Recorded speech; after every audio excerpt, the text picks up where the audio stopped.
Hello everyone, my name is Mike and this is Matrix to Paradise. This is the channel that I created to document my journey from working in the Matrix, just happens to be a truck that I'm driving and working out of, and the journey from going from this to where I really want to be in my life, traveling around the world, documenting that. That's really what I want to do. So this channel is going to document that. And I know it's going to be a while before I actually get overseas. Early next year, early to mid next year. So it's going to happen. It's coming along really quick. And the time's going to fly. Excuse me. It's almost winter. So right after winter is spring, and I'm hoping to leave in the spring, early summer. So we're not too far off. We're a couple semesters away. Anyway, last time I talked to you guys, oh my Lord, where was I at? I don't even remember. Let's see. Was I in? I really don't remember. Okay. Oh yeah, I was in Kansas. Oh my Lord, that was a long time ago. I know the reason why I don't remember so much, because I did that video on Tuesday, and it's now Friday, so it's been a while. I did that video because I had time sitting around doing nothing until I got my next load. But anyway, so that load really annoyed the hell out of me, and the reason why was because it was coming from Schmuckers. You know Schmuckers, who makes the jellies and jams that go along with peanut butter for your PB&J sandwich? Yeah, Schmuckers. Well, I get there, it's not Schmuckers it's not one of the Schmuckers plants that that makes beautiful jam and jellies, tasty jam and jellies. No, it's not that place. This is like dog food or something. And I'm like, Schmucker. I said to the guard there, I'm like, you guys make dog food here? I didn't know Schmuckers made dog food. He goes, he says, I don't know. I know it's weird. And I said to myself, I'm like, so Schmuckers must be owned by a conglomerate or something. I didn't check, but I mean, it must be owned by a conglomerate, a big, huge company. It's like, if you go and look at PepsiCo, the makers of Pepsi soda, the umbrella, the companies underneath their umbrella is ridiculous. It's crazy, the amount of companies that you wouldn't even believe that PepsiCo owns. PepsiCo and Coca-Cola too. They have their own. Both of those two have tons of companies underneath them that you wouldn't even believe. Food and dog food and all kinds of crazy stuff. Anyway, so I wasn't really pissed. I was just like disappointed. I was hoping I was going to be taking Schmucker's jam to people, but it wasn't Schmucker's jam. It was some Schmucker's dog food. I don't know the name of it, but it was, I don't know the brand that it was, because I'm sure it wasn't Schmuckers, but it was some other brand name, I think. But anyway, whatever. So that was in Topeka, Kansas. And I had to take that all the way to Corinne, Utah, which I've been in Corinne a couple times in the past, probably three or four times in the past 6 months, but a lot. So anyway, I drive all the way out there to Corinne. Took me a couple days. Let's see, what did I do? I got all the way. Okay, so I went up. It took me from Topeka. I wasn't able to get that load until 5 o'clock at night. So when I got that load at 5 o'clock at night, I drove straight up to Lincoln, Nebraska, which is just north of there, about, 100 miles, to Lincoln, Nebraska to sleep overnight, because I wanted to make some progress, but I didn't want to drive all night. And Lincoln is where Crete Carrier's headquarters terminal is there, so I knew I'd have parking up there. So I went up there, and slept overnight there, and then took off the next morning and drove all the way. Let's see, I went from Lincoln, Nebraska, drove across, blah, blah, blah, blah. I stayed, where did I stay? Oh yeah, I stayed in Cheyenne. So if you look at a map, it doesn't look like it's that far away, but it's a long way to go from Lincoln, Nebraska to Cheyenne, Wyoming. Anyway, so I drove to Cheyenne, Wyoming, stayed overnight there because I had to get fuel there anyway. And so stayed overnight there. The next day, I drove all the way into Corinne, Utah. And then that night, I stayed overnight, which was last night. Stayed overnight in the Crete yard, terminal yard, that's in North Salt Lake. So I was able to make 2 nights of it, or make a night, 2 nights in that whole trip at terminals, because you don't have to worry about parking there. There's free spots in there easily. It's just some of these places you really have to get in here quick, or there's no spots left. But anyway, so I drove all the way to Corinne, stayed overnight, and then I this morning woke up, drove up to Ogden, which is just up the road from there, to Ogden, Utah, and picked up this load that I've got now, which is, I think it's some kind of medical supplies or something. I don't even know what it is, but this is going all the way to Coppell, Texas. Coppell, Texas is a satellite city of Dallas. So I'm headed to Dallas. Anyway, I am like giddy happy lately with Crete Carrier. Ever since I've gone on to this Western Regional account and I'm driving out here in the West, I'm like getting miles like you wouldn't believe. In fact, they have me stacked up. Now, what I mean by stacked up, usually, lately, in the past 8 or 9 months, you get your load, and then once you got done with your load, then you had to wait for your next load. And it wasn't always a long wait. It wasn't always like they made you wait for a day or anything, nothing like that. But it was always, you were waiting to hear what your next one was. Not lately, not since I got on this Western Regional account. Ever since I got onto this account, they stacked me up for a week.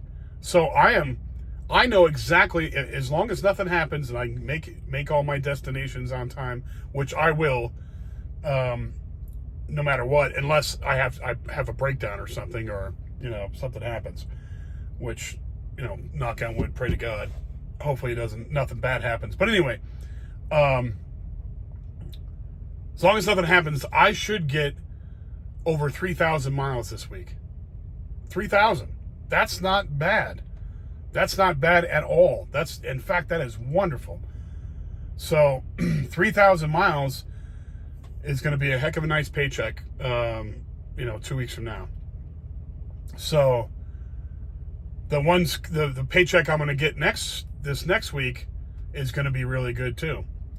So I'm super stoked and super happy, because every paycheck that I get over, $1,000 or whatever, every time I get over a certain amount of money, I can stack in there onto the money that I'm making.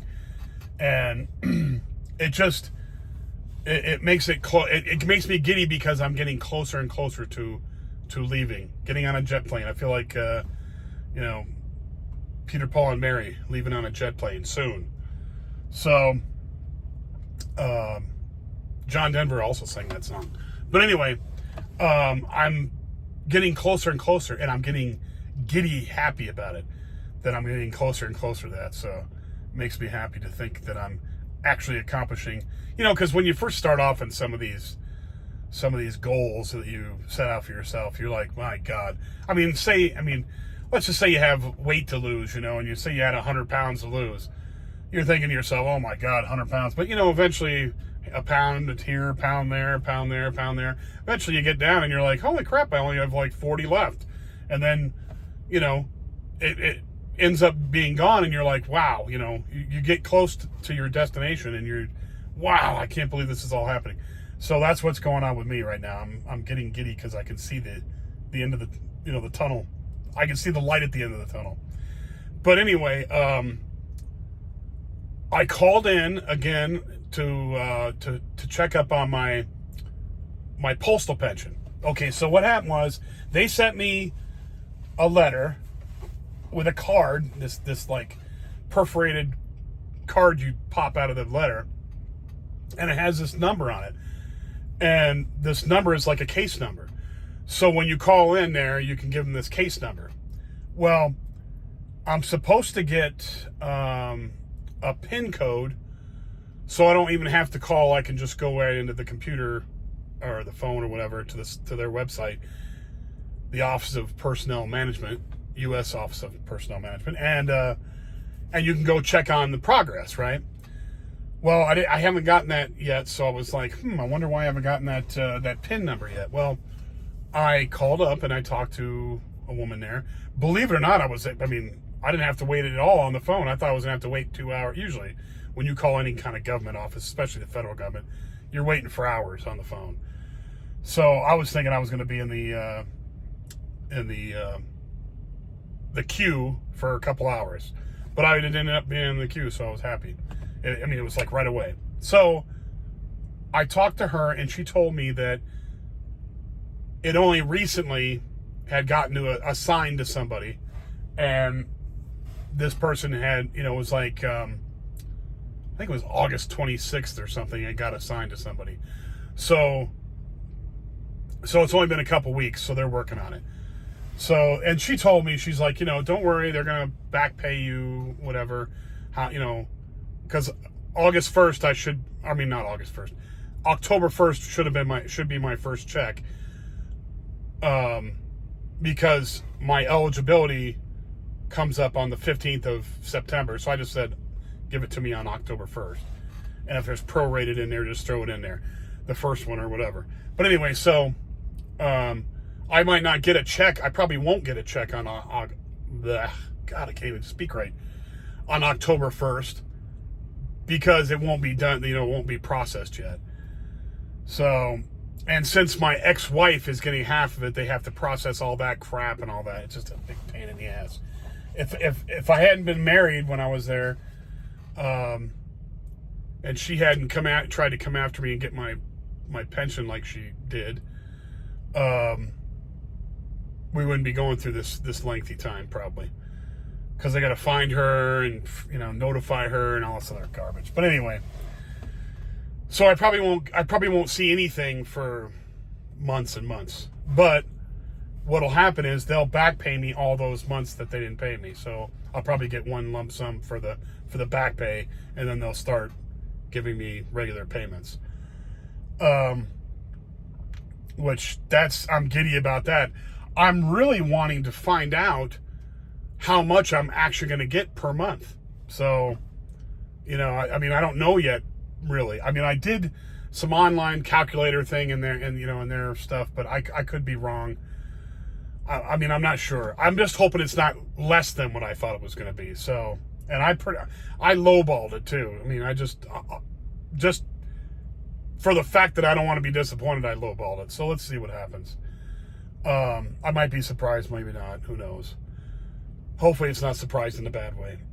But, so I called them and found out that it's in the works. Somebody's been assigned the case, and they're working on it. So I'm sure I will get my PIN number soon as they get it processed and all that.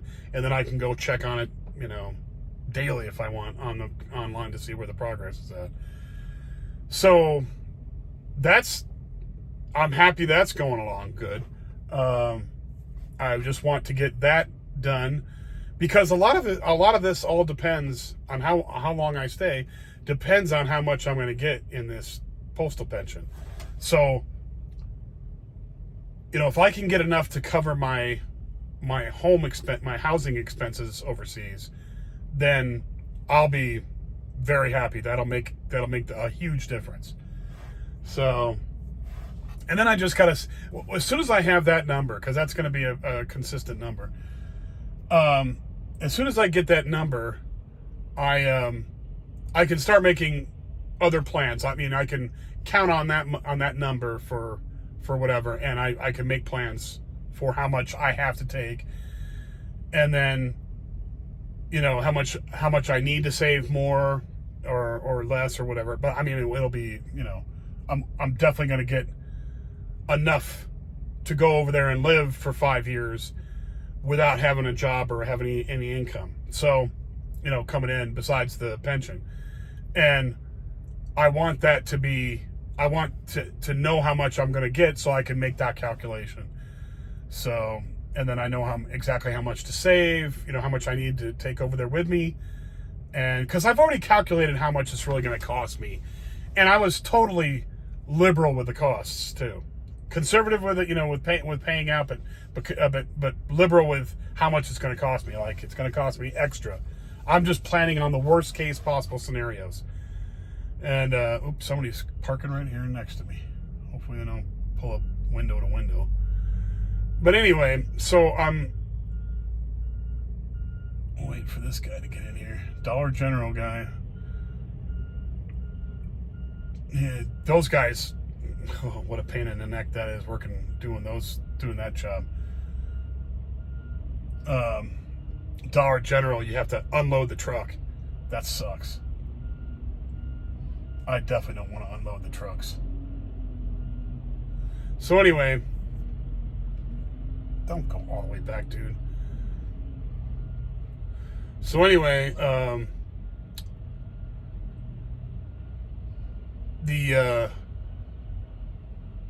amount that I'm gonna use over there, I'll be able to calculate that easily when I find out how much my pension is. And my pension, if it's enough to cover my housing, then I'll be good to go. If it's not, then I'm gonna have to stay a little longer and save up a little more money. So we'll see what happens. I think worst case possible scenario, I still will be out, but I won't have to go into 2026 working here. I'll be done in 2025. I just might have to stay a couple extra months doing this, which is fine. And I should be out, even in worst case possible scenario, I should be out of here by before winter of 2025. You know, the December, you know, when the winter starts down here. I should be out of here before that. So I'm happy about that. So there's not a whole lot of, you know, worry about it. It's just I just kind of want to know, you know. And I don't want to overplan, but I don't want to underplan either. And there's a fine line. There's a fine line right there where if you don't take enough, you want to have some backup. You want to have some extra just in case, you know, because I don't want to come back here. Excuse me. I don't want to have to come back and go back to work. Not that I mind working. It's just I'd have to fly all the way back here, waste that money, fly all the way back here, and then get a job again, working in trucking, inconvenience my family by staying with them until I get a job. And then, you know, it's just a pain in the neck, and I don't want to deal with that. So I want to know exactly how much I need and take enough over there so if hard times hit, you know, I can make it through it until I start getting Social Security. And, you know, Social Security will be and that's 5 years away, you know, so, well, actually 5.5 years away, maybe. So 5.5 years away.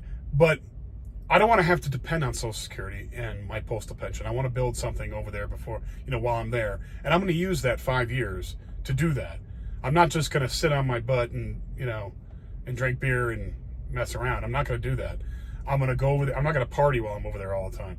I'm going to go over there and work. I'm going to find ways on the internet to get what I need done. And I've learned so much more about what to do online since I was over in Cambodia the last time. So there is this guy just took off. Anyway, there's a lot of stuff going on to make that happen, and hopefully it's all going to come together here soon, so I know exactly how long I'm going to be able to, have to stay here. And then I got to really sit down and figure out exactly what I'm going to take with me, and think of all, because you need to think of scenarios. You have to sit down and think of all the possible scenarios, because once I go over there, now of course you can get mostly what you want there. I mean, the Japanese have malls over there, and they're you can pretty much get anything modern you want in a mall there. I don't know if there's one in Siem Reap, but I know there's definitely one in Phnom Penh, and it only costs you like $6 to take a bus trip down to Phnom Penh. So the Aeon Mall there, which is a Japanese mall, you can go there and get pretty much anything, and if you can't, you can order it. So it's a Japanese mall with a bunch of different products in there, and not just Japanese products, but everybody's stuff. So you can go in there and get that done. But I pretty much want to take whatever I need with me and think about, not take too much, because there are expats over there who've been there for years, and they are surviving no problem, and they know where to get all the stuff that you need to get up there in Siem Reap. So I'm gonna go do the picking of the brains of the expats there while I'm there, and some of the YouTubers that are there. I'm gonna definitely pick their brains and find out where I need to go to get whatever I need to get. And I'm sure that Siem Reap does have Facebook groups, expat groups and stuff that I've already joined a couple of them. I haven't been looking at stuff in there, but there's all kinds of resources you can look for stuff. But it'd be good to just pick people's brains, just to make new friends anyway. But anyway, so that's what's going to happen, and it's all going to work out fine, because I'm going to make it work out fine, because I'm going to do the proper planning and do it correctly and work hard at it to get it done right, and I'm going to be over there soon. Anyway, so I'm kind of giddy. I'm just giddy. I'm happy I've been thinking about this all day, so I wanted to get it off my chest and talk about it tonight.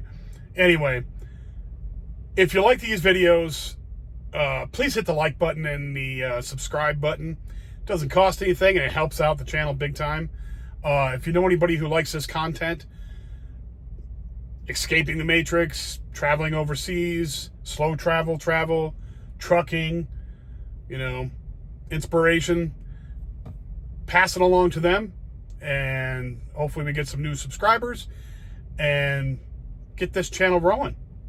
Anyway, thank you all for watching my videos, and I will be back with you on Sunday. Sunday I will. Anyway, I should be in, let's see, where will I be Sunday? I should be in Texas on Sunday, so we'll see what happens. Anyway, thanks all. Bye now.